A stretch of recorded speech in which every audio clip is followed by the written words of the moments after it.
दुख हर किसी के जीवन में दस्तक देता है, लेकिन अक्सर हम इस दुख से इतने परेशान हो जाते हैं कि यह हमारे जीवन की दिशा को बदल देता है।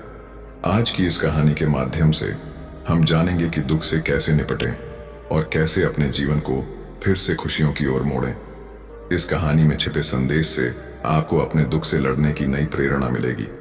तो चलिए शुरू करते हैं आज की इस प्रेरणादायक कहानी को। एक समय की बात है, नगर में रहने वाला कबीर नाम का एक लड़का अपनी जिंदगी से बहुत निराश था। उसकी निराशा का कारण यह था कि वह अब तक कुछ भी नहीं कर रहा था। उसके माँ बाप उसे ताने मारते कि तेरे सारे मित्र कुछ न कुछ कर रहे हैं, लेकिन तू अभी भी घर में ही बैठा हुआ है। मित्रों के बीच भी अक्सर उसका मजाक ही बनता। वह कहीं जाता तो लोग उससे पूछते कि क्या कर रहे हो। उसे यह बताने में बड़ी शर्म आती कि अभी वह कुछ भी नहीं कर रहा। धीरे धीरे उसने रिश्तेदारों के यहाँ जाना और लोगों से मिलना जुलना कम कर दिया। वह ज्यादातर समय अपने घर में ही बैठा रहता। वो अकेले में रोता, भगवान को कोसता और अपनी किस्मत को दोष देता। अब उसे अपनी जिंदगी बोझ लगने लगी थी। कभी कभी वह सोचता कि जब वे कुछ करने के लायक ही नहीं है तो फिर उसके जिंदा रहने का भी क्या फायदा। उसे तो मर जाना चाहिए। एक दिन वे अपने नगर की एक सड़क से गुजर रहा था। तभी उसने देखा कि एक गुरु दुख के ऊपर प्रवचन दे रहे हैं। वह भी वहीं भीड़ में पीछे बैठ गया और गुरु के प्रवचन सुनने लगा। गुरु बोल रहे थे कि दुख एक गुरु की भांति होता है, जो हमें जीवन की सच्चाई दिखाता है और हमें सही से जीवन जीने का तरीका सिखाता है। आप चाहें तो अपने दुख रूपी गुरु से जीवन जीना भी सीख सकते हैं, और चाहे तो उस दुख में डूबकर बैठकर रो भी सकते हैं। कबीर भी गुरु की ये सारी बातें ध्यान से सुन रहा था, लेकिन उसे गुरु की यह बातें सही नहीं लगी। उसने खड़े होकर कहा, दुख कुछ भी सिखाकर नहीं जाता, सिर्फ पीड़ा देकर जाता है। दुख की पीड़ा अनंत होती है। ऐसा लगता है इसके बाद कुछ भी नहीं होने वाला, कुछ भी नहीं मिलने वाला। मृत्यु भी उसके सामने छोटी लगने लगती है। गुरु ने कहा, आखिर क्या दुख है तुम्हें? कबीर ने अपना सारा दुख गुरु के समक्ष कह सुनाया और पूछा, क्या आपके पास मेरे इस दुख का कोई समाधान है? यह सुन गुरु मुस्कुराए और बोले, जिस दिन तुम्हारे जीवन में सच्चा दुख आए उस दिन मेरे पास आना, मैं तुम्हारे दुख का समाधान अवश्य करूंगा।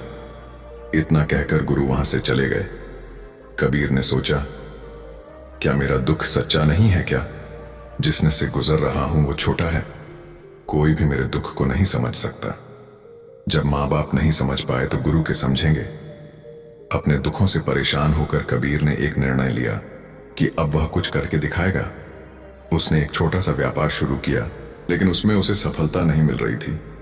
पर उसके घर वाले खुश थे कि वह कुछ तो प्रयास कर रहा है। वह अपने व्यापार में जुटा रहा और उसे धीरे धीरे सफलता भी मिलने लगी।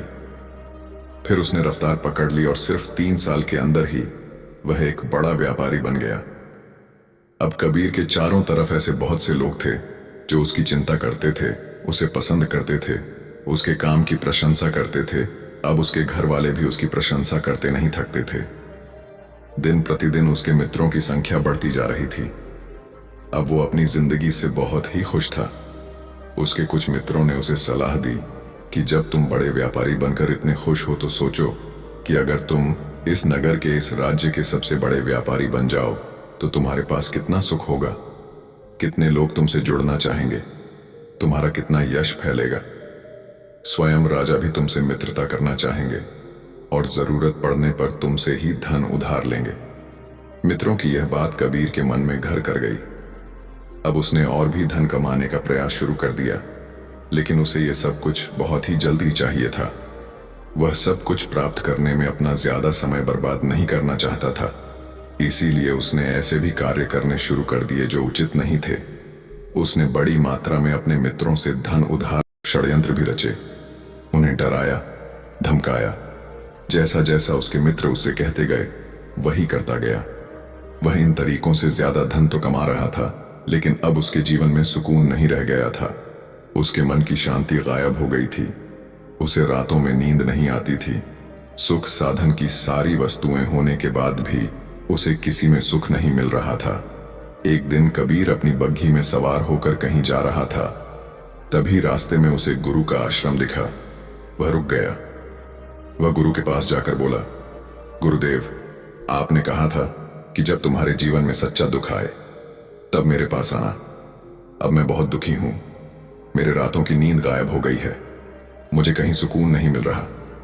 इस तरीके से कबीर ने अपनी सारी समस्या गुरु के सामने कह सुनाई। गुरु ने कहा, जब तुम मुझसे पहली बार मिले थे तब भी तुम किसी दुख में थे। तुमने उस दुख से क्या सीखा? कबीर नहीं कहा, मैंने सीखा कि सिर्फ सोचने और चिंता करने से कुछ नहीं होता। अपनी सोच को सच करने के लिए कर्म करना पड़ता है, और सिर्फ कर्म करने से भी कुछ नहीं होता। अपने कर्म को अंतिम पड़ाव तक ले जाना भी आवश्यक होता है। चाहे रास्ते में कितनी मुश्किलें आईं, मन कितना ही निराश हो, कितना ही लगे कि अब आगे कुछ भी नहीं होने वाला, तब भी यह मानकर चलो कि मैं जो भी कर रहा हूं उसमें सफल अवश्य होगा। लोग सिर्फ सफल व्यक्ति को ही सम्मान देते हैं, फिर चाहे कोई कितना ही अच्छा क्यों ना हो, वह लोगों की नजरों में होता है। यह सब सुन गुरु मुस्कुराए और बोले, यह असली दुख नहीं है। जब तुम्हारे जीवन में असली दुख आए तब मेरे पास आना, मैं उसका समाधान अवश्य करूंगा। कबीर नहीं जाते समय गुरु को सोने के सिक्कों से भरा घड़ा भेंट किया। खड़ा देखकर गुरु ने कहा, यह मेरे किसी काम का नहीं, इसे उस पेड़ के नीचे गड्ढा खोदकर दफना दो। कबीर ने गुरु के कहे अनुसार घड़े को पेड़ के नीचे दफना दिया और वहां से चला गया। कुछ दिनों तक तो व्यापार अच्छी तरक्की कर रहा था, लेकिन गलत व्यापार की वजह से ही धीरे धीरे उसे व्यापार में घाटा होने लगा।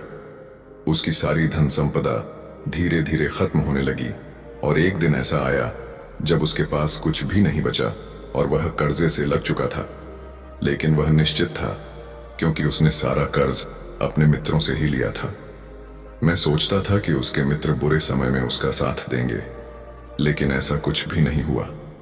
बुरा समय आते ही मित्रों ने ही सबसे पहले अपना उधार मांगना शुरू किया, और उधार वापस न करने पर जान से मारने की धमकी भी दी। उसके शुभ चिंतक, उसे चाहने वाले सब उससे दूर हो गए। उसके वो मित्र जो उसके साथ मौज मस्ती किया करते थे, अब उससे दूर भागने लगे। उसके परिवार वाले उसे उसकी गलतियां और कमियां गिनाने लगी। उसकी सारी संपत्ति नीलाम हो गई और उसके पास कुछ भी नहीं बचा।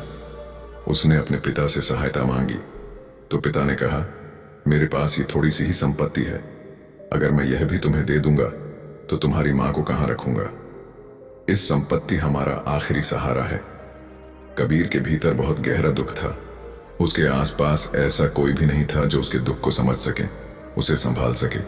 लोगों से मिले इस धोखे और विश्वासघात की वजह से वह अंदर तक टूट गया।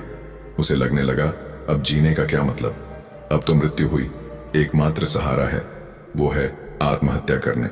एक भारी की तरफ जा रहा था कि तभी उसे याद आया, गुरु ने कहा था, जब तुम्हारे जीवन में असली दुख आए तब मेरे पास आना। कबीर गुरु के पास गया और अपना सारा दुख के सुनाया। वहीं आंखों में आंसू भरकर बोला, मेरे इस दुख का समाधान कीजिए। गुरुदेव, गुरु ने कहा, जब तुम्हारे जीवन में असली दुख आए तब मेरे पास आना, मैं उसका समाधान अवश्य करूंगा। कबीर ने कहा, क्या अभी जो मेरे जीवन में घट रहा है वो दुख नहीं है? आखिर असली दुख होता क्या है? गुरुदेव, गुरु ने कहा, सबसे पहले तुम ये बताओ कि तुमने अपने इस दुख से क्या सीखा? कबीर ने कहा, मैंने सीखा कि जो लोग हमारी सफलता, हमारी तरक्की की वजह से हमारे जीवन में आए हैं, वो हमें धोखा अवश्य देंगे, क्योंकि वह बुरे समय में हमारे साथ खड़े नहीं होंगे। वह केवल अच्छे समय में हमारा फायदा उठाएंगे और बुरे समय में छोड़कर चले जाएंगे। भरोसा केवल उन्हीं लोगों पर करना चाहिए जो हमारे बुरे समय में, असफलता के समय में हमारे साथ खड़े रहते हैं। लेकिन ऐसे लोग बहुत ही कम होते हैं, पर जिसके पास होते हैं उन्हें उनकी कद्र करनी चाहिए, उनका अपमान नहीं करना चाहिए। मैंने यह भी सीखा कि कभी किसी के खिलाफ षड्यंत्र नहीं रखना चाहिए। ईमानदारी और धैर्य के साथ अपना काम करना चाहिए और कभी लालच नहीं करनी चाहिए। अपना सारा दुख और अनुभव बताने के बाद कबीर आंखों में आंसू भरकर गुरु के सामने बैठा रहा। थोड़ी देर बाद गुरु उठे और उस पेड़ के नीचे गड्ढा खोदकर वह घड़ा बाहर निकाला जो सोने के सिक्कों से भरा हुआ था, और उसे कबीर को दे दिया और कहा, जब तुम्हारे जीवन में असली दुख आए तब मेरे पास आना। कबीर ने गुरु को धन्यवाद दिया और उन्हें प्रणाम कर वहां से चला गया।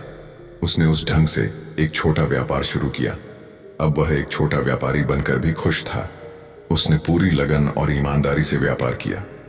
देखते ही देखते वह अपने नगर का फिर एक बड़ा व्यापारी बन गया। उसका जीवन खुशियों और सुविधाओं से भर गया। लेकिन कोई कितना भी अच्छा हो, कितना भी अच्छा काम करें, दान करें, पुण्य करें, लोगों की मदद करें, लेकिन जीवन में दुख तो आता ही है। तो कबीर के जीवन में भी दुख आया। उसके माता पिता की मृत्यु के रूप में वो दोनों एक ही दिन मृत्यु को प्राप्त हो गए। कबीर अपने माता पिता से बहुत प्रेम करता था, इसलिए उसे उनकी मृत्यु से बहुत गहरा आघात पहुंचा। वह उन दोनों के पार्थिव शरीर को शमशान घाट ले गया, जहां उनकी अंतिम क्रिया की गई। वहां उसने अपने माता पिता के शरीर को जलते हुए देखा तो उसका मन बेचैन हो गया। उसके अंदर बहुत से प्रश्न उठने लगे हैं। घर वापस आया तो उसने अपने माता पिता के घर और संपत्ति को देखा, जिसके लिए उसके पिता हमेशा लड़ते रहते थे। आज वह लावारिस पड़ी है। आज उसकी देखरेख करने वाले, उसके लिए लड़ने वाले इस दुनिया से चले गए। उसके पिता ने जो भी कमाया था, जो भी बनाया था, वो सब यहीं रह गया था। एक दिन पहले तक किसी से भी अपनी संपत्ति के लिए लड़ जाने वाले उसके पिता आज खुद इस दुनिया से अलविदा हो गए थे। उसका मन इसी तरह के अनेक विचारों के भंवर में फंसा हुआ था। उसे अंदर से अकेलापन और डर महसूस हो रहा था। उसे कुछ खालीपन सा महसूस हो रहा था। उसे लग रहा था कुछ तो है जिससे वो समझ नहीं पा रहा। इसीलिए वो गुरु के पास गया। उसे देखते हुए गुरु ने कहा, क्या जीवन में कोई दुख है? कबीर नहीं कहा, वैसे तो जीवन में कोई दुख नहीं है गुरुदेव, सब सुख है, सब अच्छा चल रहा है। लेकिन आज मेरे माता पिता की मृत्यु हो गई। इस घटना से मेरा मन बहुत दुखी और बेचैन है। गुरु ने कहा, इसमें दुखी होने वाली कौन सी बात है? एक दिन तो सभी के प्रियजनों को मरना ही है। हमेशा जीवित ना तो कोई रहा है और ना ही कोई रहेगा। एक दिन तो तुम्हें भी मरना ही है। हो सकता है कल ही मर जाओ या आज भी मर सकते हो। कबीर ने कहा, यह आप क्या कह रहे हैं? गुरुदेव की मैं भी मर जाऊंगा, पर मैं तो अभी जवान हूं। गुरु ने कहा, इस भ्रम में तो सभी जी रहे हैं कि मृत्यु दूसरों को आती है, बूढ़ों को आती है। लेकिन बूढ़ों के सामने ही जवान मर जाते हैं, बच्चे मर जाते हैं। मृत्यु का किसी की उम्र से कोई संबंध नहीं है, तो सबको अपना बना लेती हैं। गुरु की यह बातें कबीर के मन में घर कर गईं और वह चुपचाप वहां से चला गया। लेकिन उसका मन अभी बेचैन था, अब भी था। वह कुछ खालीपन सा महसूस कर रहा था। वह पूरे दिन अपने बारे में सोचता रहता कि वह कौन है, इस दुनिया में क्यों आया है। क्या सिर्फ चीजों का उपयोग करना और मरना ही जीवन का लक्ष्य है?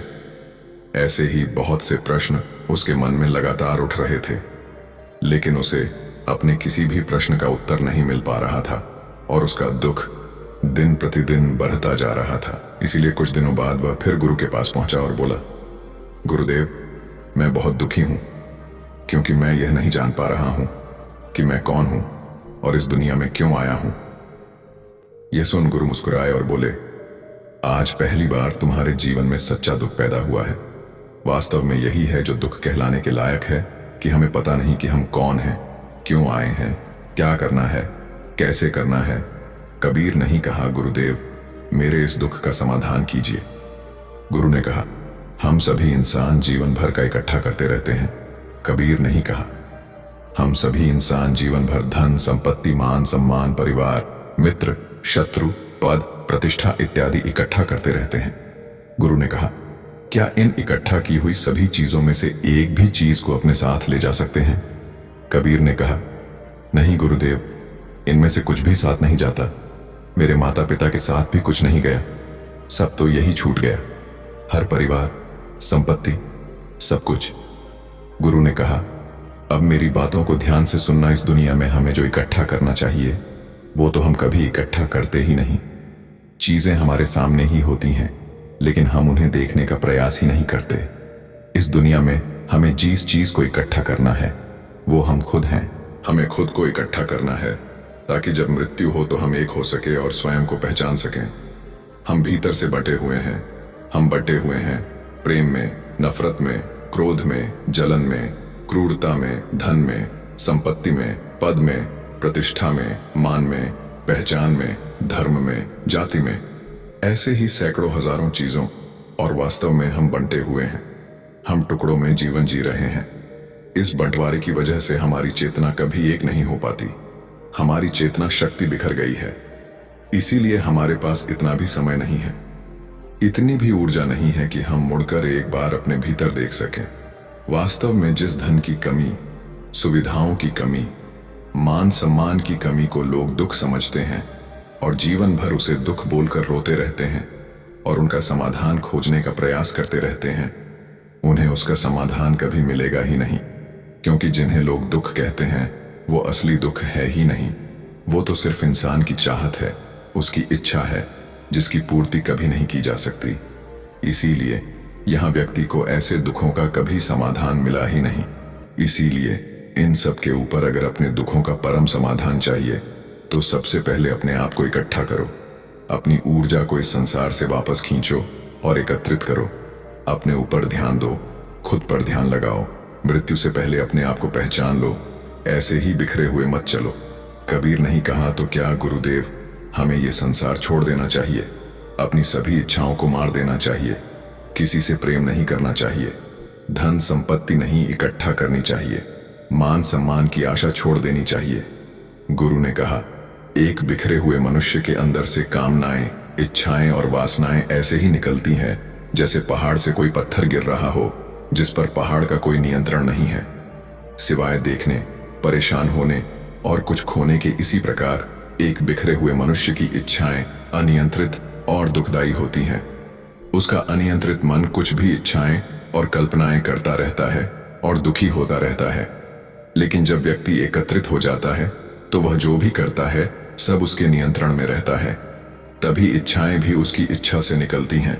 कबीर ने कहा, गुरुदेव आपने मेरे सच्चे दुख का समाधान कर दिया। आपका बहुत बहुत धन्यवाद। आपसे मैं खुद को एकत्रित करने का प्रयास करूंगा।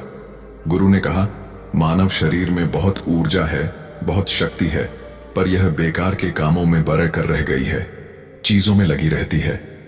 यह ऐसा ही है जैसे कि एक अत्यंत शक्तिशाली मशीन किसी बच्चे के हाथों में दे दी गई हो और वह बिना सोचे समझे, बिना किसी नियंत्रण और जानकारी के बस इसकी शक्ति को कहीं भी बर्बाद कर रहा हो।